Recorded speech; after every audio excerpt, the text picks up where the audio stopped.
મહુધા સરકારી હોસ્પિટલ ખાડે ગઈ. મહુધા સિવિલમાં ડોક્ટરે દર્દીને બોટલ ચઢાવવા માટે કન્સેન્ટ લખાવ્યું. મહુધા સરકારી હોસ્પિટલમાં બોન્ડ પર આવેલા ડોક્ટરે મહુધાના એક દર્દીને તાવ અને ઠંડી જેવા સામાન્ય દર્દ માટે દર્દીના પરિવારજનો પાસે સંમતિપત્ર લખાવતા સરકારી ડોક્ટરોની આવડત પર પ્રશ્નો ઉઠ્યા છે.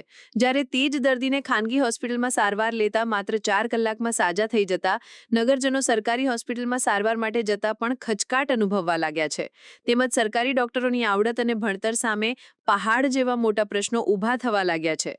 મહુધાના ખોડિયારપુરાની મુવાડીમાં રહેતા આરતીબેનને તારીખ 21ના રોજ ઠંડી ચઢીને તાવ આવતા આરતીબેનના પતિ કરણસિંહ મહુધાની સરકારી હોસ્પિટલમાં સારવાર માટે લઈ ગયા હતા.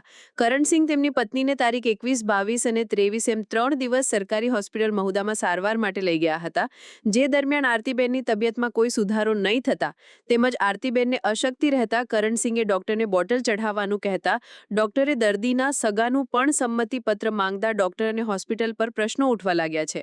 જો માત્ર બોટલ ચઢાવવા જેવી સામાન્ય બાબતમાં સંમતિપત્ર લખીને આપવું પડે તો ડોક્ટરની આવડત શું હશે જેવા પ્રશ્નો કરતા દર્દીના પતિએ પોતાનો આક્રોશ તાલુકા હેલ્થ ઓફિસર સામે વ્યક્ત કર્યો હતો. મારું નામ ડૉક્ટર ઉદિત પ્રજાપતિ છે. હું બોન્ડેડ છું CHC મહુધામાંથી અને મને અહીંયા છેલ્લે 10 મહિના જેવું થયું છે.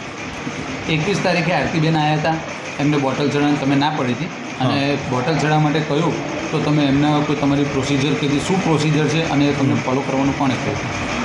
એમાં એવું હતું કે આરતીબેન આવ્યા હતા એ દિવસે તો પછી અમને વધારે ઠંડી ચડતી હતી અને બહુ સ્વેટરો ને બધું શાલને બધું ઓઢીને આવ્યા હતા.